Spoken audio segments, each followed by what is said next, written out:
Muy buenas, bienvenidos al programa Análisis, donde hacemos el más grande esfuerzo por evaluar la realidad nacional e internacional de la manera más objetiva y científica posible.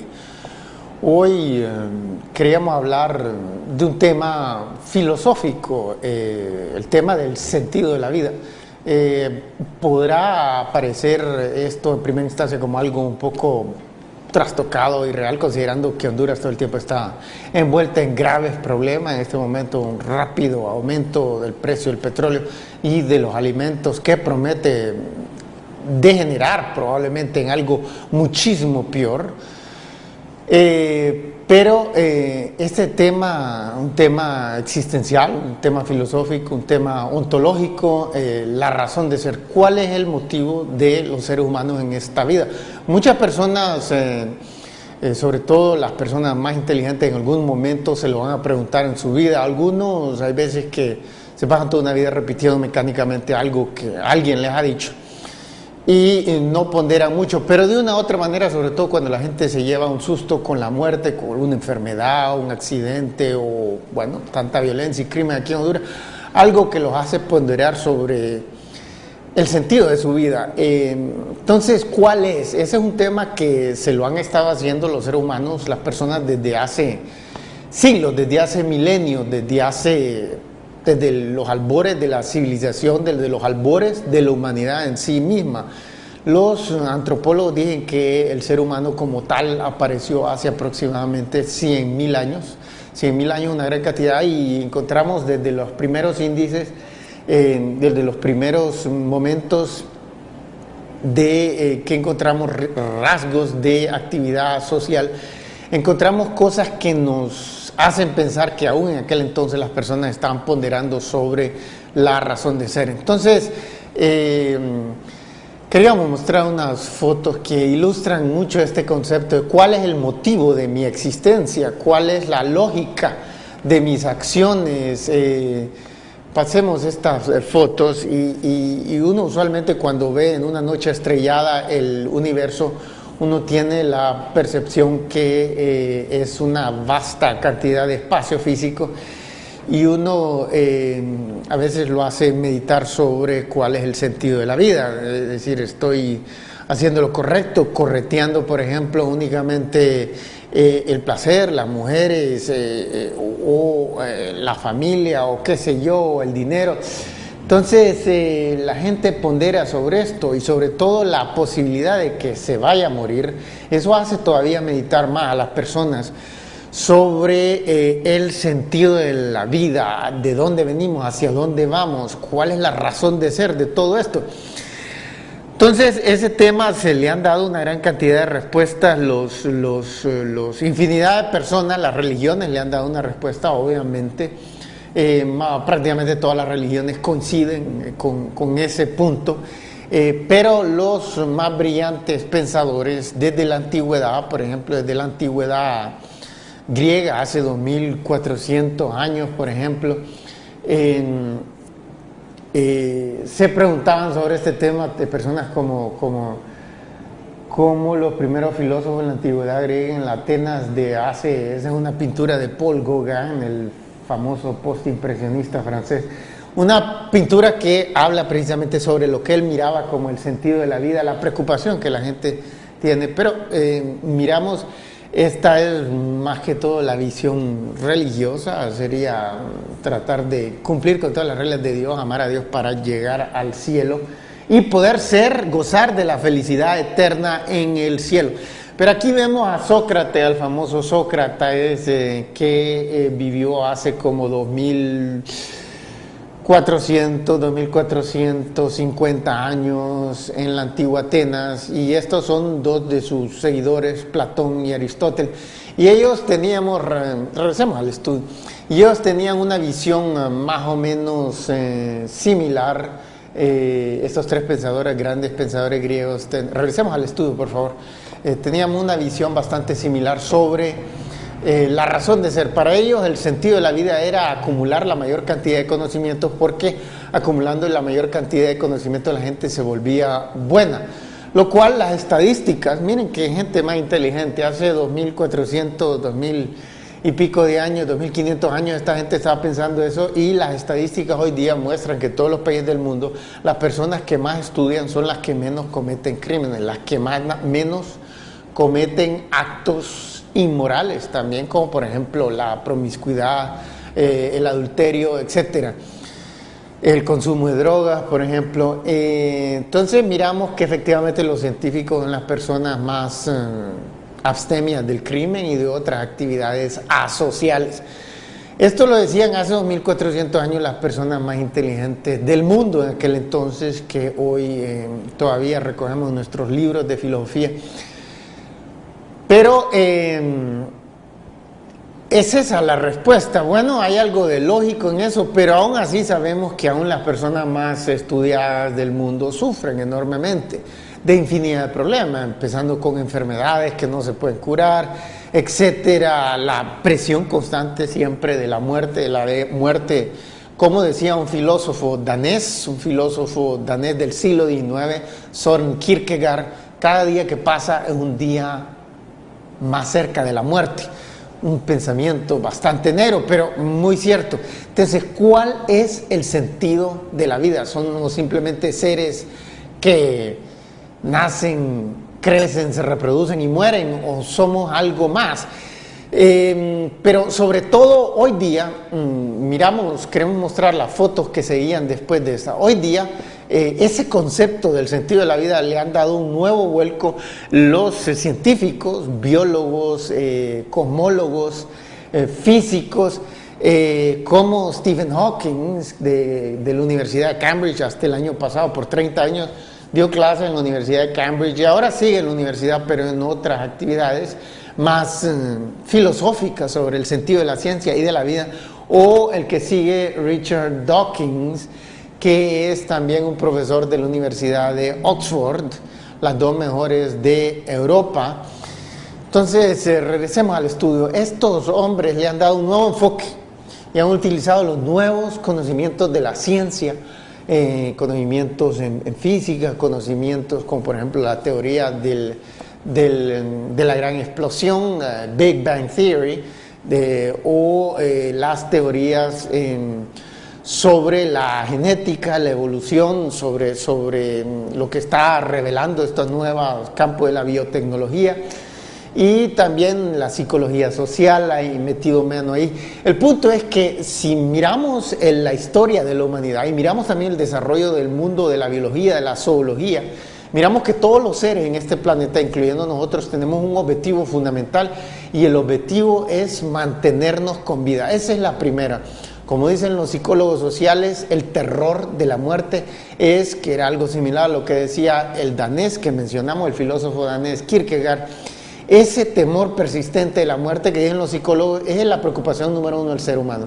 No hay nada que lo concentre más que la muerte, que el temor a la muerte. Entonces, ¿cómo evitamos a la muerte? ¿Se puede evitar la muerte? ¿Qué tanto se puede vivir? Bueno, tenemos unas estadísticas sobre longevidad, que hemos visto la evolución de la historia de la humanidad, y queremos mostrar esas estadísticas, y ahí miramos el mundo en su conjunto, y es la media de vida del mundo en su conjunto. Hace 10.000 años, dicen los antropólogos obviamente en ese entonces no se podía hacer encuestas como se hacen hoy día para ver la media de vida de un país como Japón, los Estados Unidos o incluso Honduras, pero los antropólogos, ellos pueden medir con bastante precisión la vejez de osamentas, de huesos humanos de hace mucho tiempo. Entonces, por ejemplo, hace 10.000 años, ellos estiman que la media de todos esos huesos vivían en promedio como 14 años, unos más, otros menos, pero en promedio.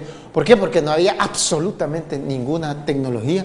El ser humano era un animal y le pasaba lo mismo que a los leones, que a los osos, que a los conejos, que a las palomas, etcétera. A todos los animales entonces seguían un curso natural y estaban expuestos a lo que la naturaleza les suministrase o no les suministrase. Entonces, una de las cosas que más mataban a los seres humanos eran las hambrunas, otras eran las epidemias. Y así miramos que, por ejemplo, para el siglo cero, o sea, el año en que nació Jesucristo, la media de vida apenas había avanzado un poquito a 16 años. Avanzamos 1800 años después y apenas había avanzado 4 años. Y después en el siglo XIX ya avanzó un poco más y en el siglo XX avanzó mucho más todavía. Es la media del siglo XX, o sea, como si decimos, agarramos la media en el año 1950.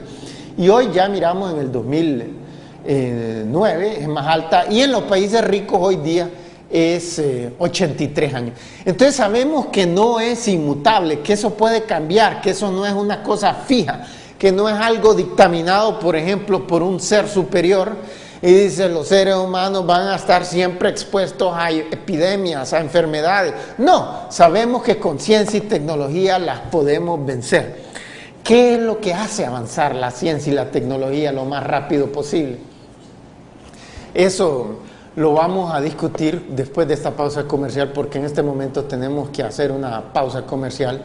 Pero antes de irnos a esa pausa, los queremos incitarnos a seguirnos en nuestra página de Facebook, Carlos Avillón, donde pueden ver este y otros videos con más detenimiento, porque arrojamos una gigantesca cantidad de información y a veces es difícil retener toda la información de un solo golpe.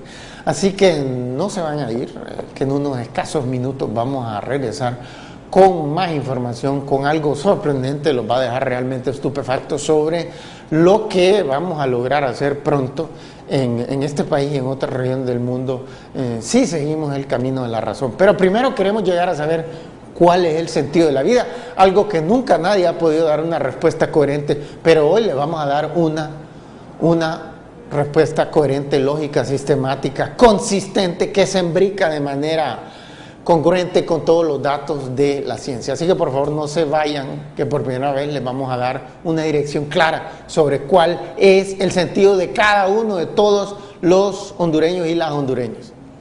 Ya regresamos.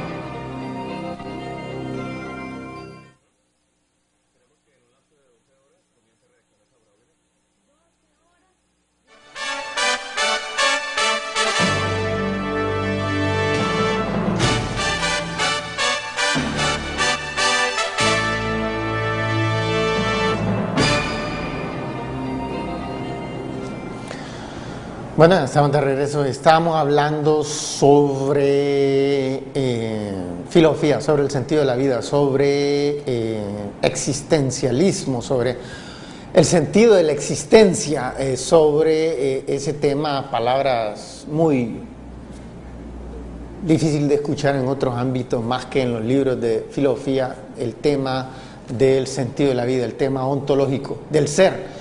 Y aquí que tenemos una respuesta muy coherente, más coherente que cualquier otra, que coincide con la infinidad de datos, porque los científicos que les mostramos hace unos momentos, que son los más brillantes, como Richard Dawkins de la Universidad de Oxford y Stephen Hawking de la Universidad de Cambridge, esta gente no tiene la visión de conjunto, porque ellos solo son, por ejemplo, uno es biólogo y el otro es físico, especializado en el área de la cosmología, que es un campo de la física. Entonces, ellos tienen la visión de conjunto en su campo, pero no tienen la visión de conjunto de la historia, lo que la historia ha mostrado. Y eso vamos a imbricar, vamos a unir esas dos ciencias, esas tres ciencias más otras más, y vamos a sacar una visión de conjunto más global, más globalizante, más avasalladora. Entonces, lo que miramos la cifra de media de vida que la historia, que la antropología, que la historia, que estas áreas nos han brindado, nos dicen que el ser humano hasta el momento no ha encontrado un límite. Constantemente está empujando el límite de vencer su objetivo fundamental. Su objetivo fundamental, el ser humano tiene dos objetivos. Ese es el sentido de la vida. Dos. Uno es, el primero es mantenerse en vida. El segundo es lograr la felicidad plena, constante, todo momento. Los budistas El budismo, que nació con Siddhartha Gautama allá en el siglo VI antes de Jesucristo, en el sur del Asia, lo que hoy es más o menos Nepal, Bután, esa zona ahí entre India y China. El budismo sostiene que la vida es sufrimiento. Y efectivamente, en aquel entonces un mundo plagado por guerras, por epidemias, por enfermedades, por violencia de todo tipo, por arbitrariedad, ilegalidad, brutalidad. La vida era como a 99% sufrimiento. Hoy día, sobre todo en los países más desarrollados del mundo, ya no es así, pero aún así es tal vez como a 50, 40% del mejor de los casos sufrimiento. Y nadie quiere pasar ni siquiera un minuto de sufrimiento porque es angustioso, es agobiante. Nadie quiere pasar. Entonces, ¿cómo logramos? Uno, pero ese es el secundario. El primero es mantenerse en vida, porque estamos muertos, no podemos ser felices. Entonces, ¿cómo prolongamos la vida lo más posible? Entonces, eso, los datos de la historia nos muestran que no es algo constante, porque regresemos al dato que mostramos anteriormente, a las estadísticas que mostramos anteriormente, al de media de vida a través de los últimos 10.000 años, y eso nos muestra que no es inmutable, pero el ser humano, los antropólogos dicen que el ser humano apareció hace 100.000 años, y de como 100.000 años, del año 100.000 hasta el año 10.000, antes de Jesucristo, la media de vida se mantuvo constante a 14, porque no había ningún progreso tecnológico. Entonces, era constante durante todo ese tiempo. Los seres humanos de esa época han obviamente pensado que por los siglos de los siglos, por los milenios de los milenios, nunca iban a poder tener una vida que durase mucho más de, en promedio, 14 años. Obviamente habían unos que llegaban más, pero llegaban a 20, a 30, 40, incluso tal vez a más, pero en promedio eso era lo que duraba la gente. Entonces la gente de esa época de haber creado tantos milenios, pensó que nunca iba a avanzar, pero miramos lo que la historia nos muestra y nos muestra que ha avanzado enormemente, enormemente. Pasar de 14 a 83 es un aumento como de 9 veces superior, es 8, 9 veces superior, es sumamente grande. Entonces, ese es el límite, 83, pues claro que no. Si logramos hacer todo avance, y sobre todo cuando miramos que la mayoría de los avances se hicieron en los últimos 2 siglos, entonces está claro que no es algo que avanza lentamente. ¿Depende de qué? De la velocidad a la que se hagan descubrimientos tecnológicos, descubrimientos científicos. ¿Por qué? Porque obviamente el descubrimiento científico es el que inventó las vacunas contra la polio, contra la tuberculosis, contra la viruela, contra esto, contra el otro. Y obviamente quiere decir que un día vamos a poder tener una vacuna contra el cáncer, contra el Parkinson, contra el Alzheimer, contra la artritis, contra los problemas cardíacos. Vamos a tener una vacuna contra todo, y entonces todas esas cosas que son lo que matan a la gente llegado a los 70, a los 80, a los 90, no va a existir. Quiere decir que vamos a empujar la vida todavía más. Pero ¿cuánto más la podemos impulsar? Bueno, mostremos la próxima estadística. Queremos enfatizar este tema. La velocidad a la que aumenta la media de vida depende de la tasa de crecimiento, porque a través de la historia la ciencia ha avanzado en la medida en que la economía creció rápido. Si la economía crece rápido, entonces la ciencia avanza rápido. Si avanza lento, entonces la ciencia, por siglos, hasta el siglo XIX, hasta el siglo XVIII, la economía en todos los países del mundo avanzó a una velocidad raquítica. Yo les he dicho 1000 veces que Honduras en los últimos 30 años tuvo una tasa de crecimiento de 3% anual, y Honduras necesita un mínimo de 8% anual para que a toda la población le vaya bien y sienta que de un año a otro las cosas mejoran, de empleo baja, los salarios aumentan. Pero a través de la historia miramos que la tecnología también avanza en paridad, en paralelo, sombreando, a expensas de la velocidad a la que aumenta la economía. Entonces, Por ejemplo, en el siglo XIX, por primera vez, varios países, sobre todo de Europa Occidental, de Norteamérica e incluso Japón, Australia, vieron tasas de crecimiento antes, hasta el siglo XVIII, eran de 0.3, 0.4, 0.5% anual. Así se la pasaban todos los países. Países como Honduras crecía 0.1 en ese entonces. Pero a partir del siglo XIX, ciertos países como los de Norteamérica, Europa Occidental y Japón comenzaron a tener tasas de crecimiento, sobre todo a final del siglo XIX, de ya 3%, 4, 5, 7, incluso hasta 8%. Entonces lo que se creía imposible se volvió posible y se hicieron toneladas de descubrimientos a diestra y siniestra, sobre todo en esos países que crecieron rápido. Ahí estuvo concentrada todos los descubrimientos científicos. Europa Occidental del Norte, Estados Unidos, Canadá. Allí estuvieron concentrados casi todos los descubrimientos, porque allí fue donde la economía creció muchísimo más rápido que el resto del mundo. Entonces sabemos que lo que hace avanzar la ciencia es la tasa de crecimiento. O sea que si queremos avanzar la ciencia a una velocidad muchísimo más rápido que la actual en Honduras y en el mundo entero, lo que tenemos que acelerar es la tasa de crecimiento económico. Bueno, regresemos al estudio. ¿Qué tanto se puede acelerar esa tasa de crecimiento? ¿Qué tanto se puede? Es la gran incógnita. La economía no la sabe, pero lo que sabemos de los datos que se han compilado, datos presentados muy organizadamente, muy claramente, por instituciones que se dedican exclusivamente a eso, como el Banco Mundial, y también los ministerios de cada país que compilan los datos y los recogen, y algunos países lo hacen de una manera muy profesional, muy seria, muy correcta, muy científica, en otros menos. Pero el punto es que tenemos organizaciones, tenemos universidades de las mejores del mundo que compilan estos datos y nos han dicho que es posible tener tasas de crecimiento de 30% anual por hasta un periodo de 10 años. Qatar, Nauru lo hicieron ya. Los Emiratos Árabes Unidos y Libia crecieron a 24% anual por periodo de 10 años también. Ya ha pasado, entonces sabemos que es posible. Y sabemos que no depende del petróleo, porque Nauru no tiene ni una gota de petróleo, ni de gas natural, ni de mineral de hierro, ni de carbón, ni de diamantes, ni de minerales preciosos. Sabemos que no depende de esas cosas. Sabemos que es posible que todos los países, que Honduras, por ejemplo, pudiese crecer a 30% anual.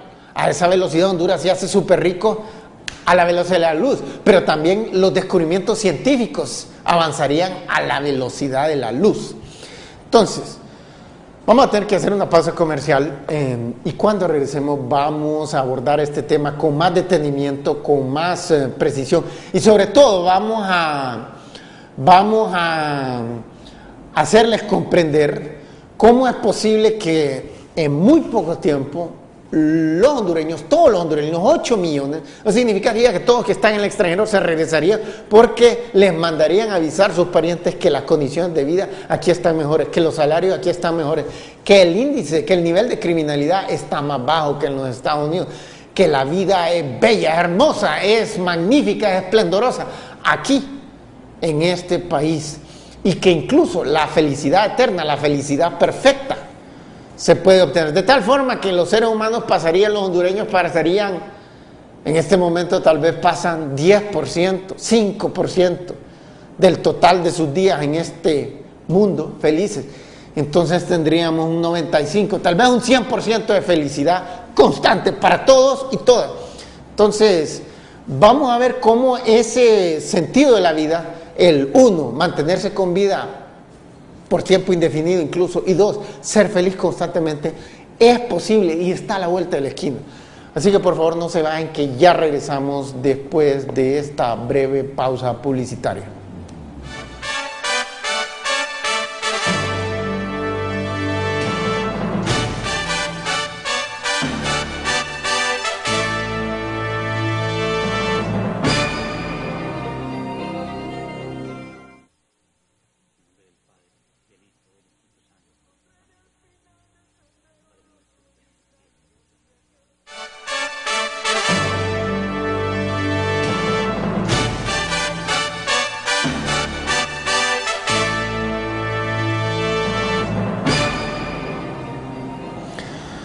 Bueno, estamos de regreso y estábamos hablando sobre el sentido de la vida. ¿Cuál es el sentido de la vida? El objetivo 2, eso es, 2. El primero es mantenerse con vida la mayor cantidad de tiempo. ¿Cuánto tiempo nos podemos mantener con vida? Bueno, hemos hablado en otros programas sobre un nuevo campo de la ciencia que se llama la bioantropología. Es una mezcla de biología con antropología, sobre todo ligada al campo de la genética. Una revolución en genética se ha producido a partir de la decodificación del código genético que se logró hacer hace unos cuantos años por los científicos de los países desarrollados, Estados Unidos, Canadá, Europa Occidental, Japón. Lograron decodificar eso y ahora están agarrando ya gen por gen para explicar qué consiste en cada uno de ellos, a qué actividad está ligada, a qué enfermedades están ligadas. Y hoy día el potencial de llegar a curar todas las enfermedades, que la gran mayoría hoy día se descubre que tienen una variable genética, o por lo menos el porcentaje más grande de cánceres, de Parkinson, de Alzheimer, de diabetes, de artritis, tienen una variable genética, o sea que se nace con ella, que está encriptada, enraizada, entronizada en el código genético, en el DNA, en el ácido ribonucleico, en el ácido desoxirribonucleico. Un día pronto, dicen los científicos, lo vamos a poder cambiar, manipular. ¿Para qué? Aquellas personas que nacieron con una predisposición para desarrollar cáncer a la edad de 5 años, o a 20, o a 40, o a 60, o a 80, que a un 80, la gente de 80 no quiere tener cáncer. Entonces se va a reestructurar el código genético para que la gente no padezca ninguna enfermedad nunca. Entonces, el campo de la bioantropología, la gente más brillante de la Universidad de Cambridge, de Harvard, de Berkeley, de tantas otras universidades, ¿qué nos dicen? Nos dicen que ellos avisoran en un relativo futuro próximo que se va a encontrar el gen que hace posible el proceso de envejecimiento y que se va a revertir el proceso, se va a manipular para revertir, involucionar el proceso de envejecimiento de tal forma que las personas van a poder permanecer jóvenes por cantidades de tiempo gigantescas. En este momento la mayoría de los biogerontólogos dicen que ellos avisoran una media de vida de 140. Hoy día la media de vida, como pudimos ver en los países más ricos de la tierra, y eso no incluye a los Estados Unidos, eso solo incluye a países como Japón, como Singapur, como Hong Kong, que tiene una media de vida de 83 años. Entonces ellos dicen la media de vida va a ser 140, quiere decir que unos se van a morir un poco antes y otros después, pero en promedio va a ser 140, o sea 100 veces más que lo que teníamos hace 10.000 años cuando era 14 la media de vida. Entonces ellos están 100% y ellos son las personas más conocedoras, las más brillantes, las más inteligentes del planeta entero, los que más saben en ese campo. Nadie les puede venir a discutir, son fantasmagorías, son tonterías. Ellos son la autoridad máxima del planeta. Entonces, de la misma manera que la autoridad máxima en fútbol son, qué sé yo, Ronaldinho o qué sé yo, o esos entrenadores de más alto nivel, etcétera. Entonces, no se discute las acciones.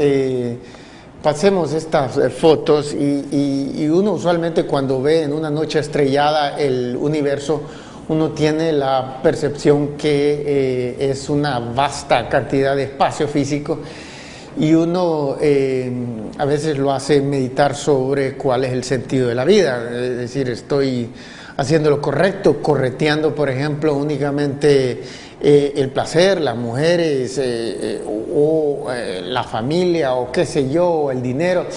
Entonces la gente pondera sobre esto y sobre todo la posibilidad de que se vaya a morir. Eso hace todavía meditar más a las personas sobre el sentido de la vida, de dónde venimos, hacia dónde vamos, cuál es la razón de ser de todo esto. Entonces, ese tema se le han dado una gran cantidad de respuestas, los infinidad de personas, las religiones le han dado una respuesta, obviamente. Prácticamente todas las religiones coinciden con ese punto, pero los más brillantes pensadores desde la antigüedad, por ejemplo, desde la antigüedad griega hace 2400 años, por ejemplo,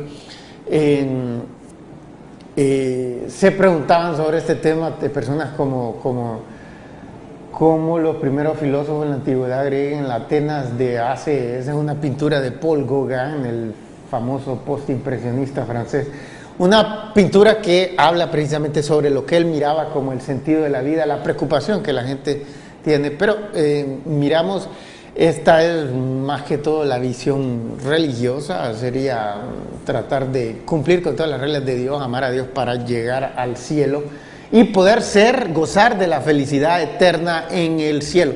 Pero aquí vemos a Sócrates, al famoso Sócrates.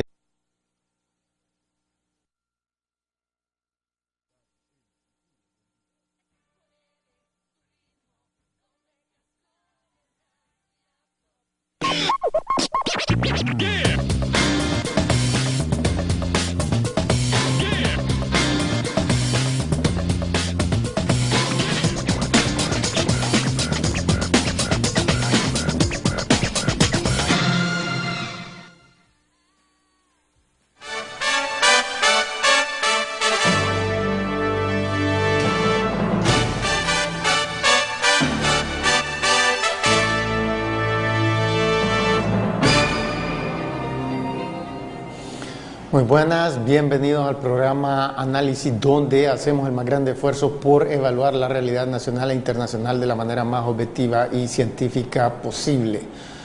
Hoy queríamos hablar de un tema filosófico, el tema del sentido de la vida. Podrá parecer esto en primera instancia como algo un poco trastocado y real, considerando que Honduras todo el tiempo está envuelta en graves problemas, en este momento un rápido aumento del precio del petróleo y de los alimentos que promete degenerar probablemente en algo muchísimo peor. Pero este tema, un tema existencial, un tema filosófico, un tema ontológico, la razón de ser, ¿cuál es el motivo de los seres humanos en esta vida? Muchas personas, sobre todo las personas más inteligentes, en algún momento se lo van a preguntar en su vida. Algunos hay veces que se pasan toda una vida repitiendo mecánicamente algo que alguien les ha dicho y no ponderan mucho, pero de una u otra manera, sobre todo cuando la gente se lleva un susto con la muerte, con una enfermedad, un accidente o, bueno, tanta violencia y crimen aquí en Honduras, algo que los hace ponderar sobre el sentido de su vida. Entonces, ¿cuál es? Ese es un tema que se lo han estado haciendo los seres humanos, las personas desde hace siglos, desde hace milenios, desde los albores de la civilización, desde los albores de la humanidad en sí misma. Los antropólogos dicen que el ser humano como tal apareció hace aproximadamente 100.000 años. 100.000 años, una gran cantidad, y encontramos desde los primeros índices, desde los primeros momentos que encontramos rasgos de actividad social, encontramos cosas que nos hacen pensar que aún en aquel entonces las personas estaban ponderando sobre la razón de ser. Entonces, queríamos mostrar unas fotos que ilustran mucho este concepto de cuál es el motivo de mi existencia, cuál es la lógica de mi